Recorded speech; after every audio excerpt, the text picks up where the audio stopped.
शाहीन बाग से जो इंकलाब इस पूरे देश के अंदर बढ़ता हुआ आज वो देश के कोने कोने में फैल चुका है। और हम ये जानते हैं कि हमारी ये लड़ाई NRC, NPR, CAA के खिलाफ ये लड़ाई जो है वो असल में सामाजिक न्याय की लड़ाई है, ये सोशल जस्टिस की लड़ाई है और ये लड़ाई है संविधान को बचाने की। ये लड़ाई किस चीज़ की है? ये लड़ाई है संविधान को बचाने की। ये RSS के लोग, ये बजरंग दल के लोग, ये BSP के लोग नहीं चाहते हैं कि इस देश के अंदर सामाजिक न्याय को जिंदा रखा जाए। इसलिए इन लोगों ने संविधान के साथ खिलवाड़ करने की कोशिश की है।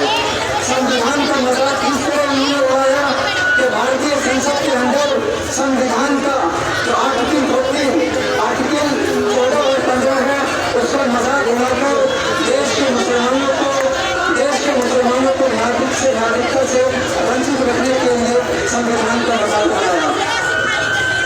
महिलाएं और बहनों, आज इस देश के अंदर आप देखेंगे कि जब से भारतीय जनता पार्टी की सरकार आई है, इस सरकार ने अलग अलग ढंग से, अलग अलग तरीके से अल्पसंख्यकों को, आदिवासियों को, गरीबों को, छात्रों को और किसानों को अत्याचार करने